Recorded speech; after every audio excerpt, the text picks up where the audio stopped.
Bonjour à toutes et à tous, je vous retrouve avec grand plaisir à l'occasion de cette pleine lune du 22 août 2021 qui aura lieu à 14h03 en temps local et à 12h03 en temps universel.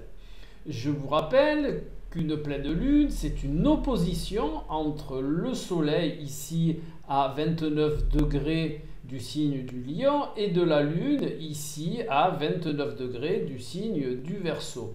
De plus, cette Lune est en conjonction avec Jupiter, une conjonction à moins de 3 degrés. Voilà.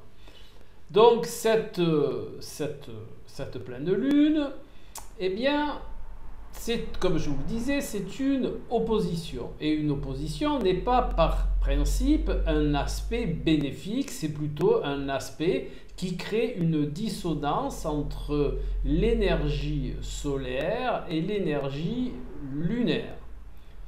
Comme toute opposition, si elle est conscientisée de la belle manière, elle peut être complémentaire et de ce fait amener et conduire à la complétude. Un petit peu comme le jour et la nuit. Si on prend le jour séparément de la nuit, c'est une opposition. Le jour s'oppose à la nuit. Mais si on le conscientise en tant que journée, eh bien là, nous avons la complétude, car le jour et la nuit forment l'ensemble de la journée. Vous voyez un petit peu comment on peut concevoir l'opposition.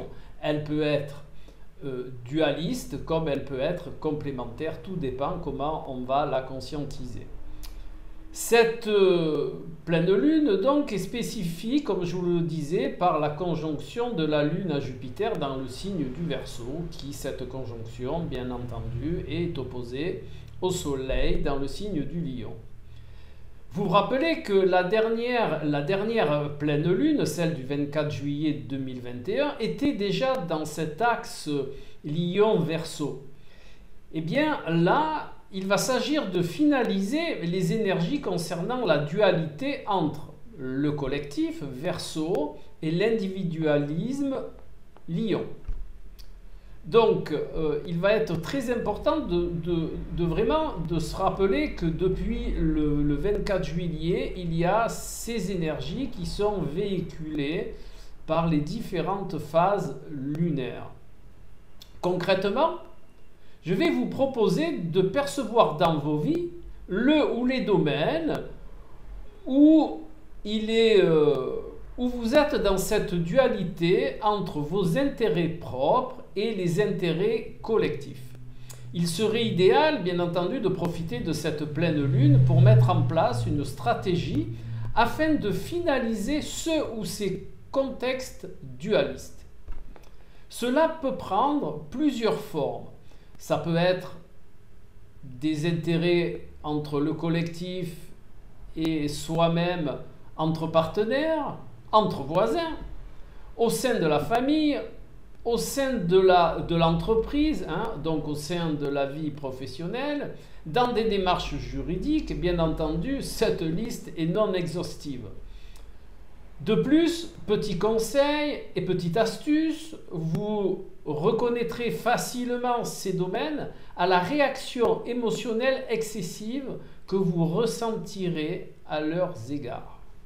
Important. Chaque fois où il y aura une manifestation émotionnelle excessive en relation entre un intérêt collectif et un intérêt individuel, c'est là où vous devrez agir. De plus, une tendance à vouloir se détacher des contraintes issues du milieu familial est envisageable. Alors là aussi, un petit conseil, aménagez-vous des moments personnels à tour de rôle pour éviter des réactions excessives. Maintenant, voyons un petit peu, comme à l'occasion de toutes les pleines et nouvelles lunes, l'ambiance en France. Donc, les tensions montent encore. Une énergie nouvelle apparaît par contre. Les personnes d'avis identiques se fédèrent et même plus. Elles commencent à créer une famille une communauté d'idées et se structure. Ça va être le moment fort de cette période. Et comme toutes les fois, voyons un petit peu maintenant ce que peut nous indiquer ou corréler avec le tarot de Marseille pour cette pleine lune. Donc si on prend la date de cette pleine lune et qu'on fait une réduction théosophique, eh bien ça va donner le nombre 17 qui réduit lui aussi, nous donne le nombre 8.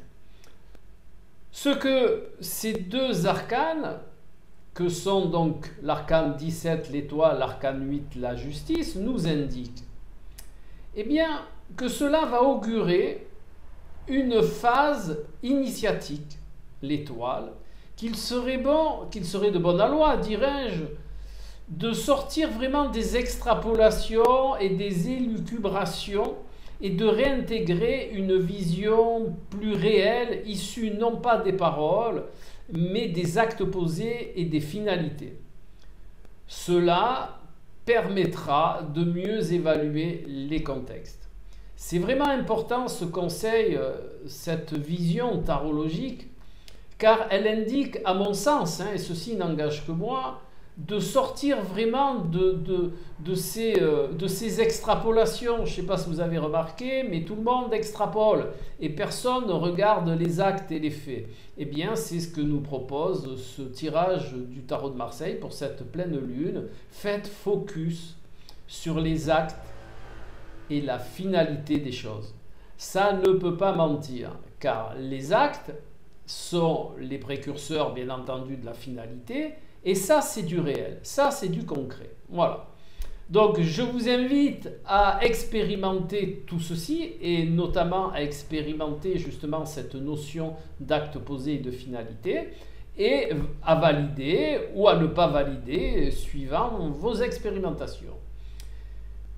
Je vous retrouve tout bientôt à l'occasion d'une prochaine lunaison, astrologiquement vôtre, Alain.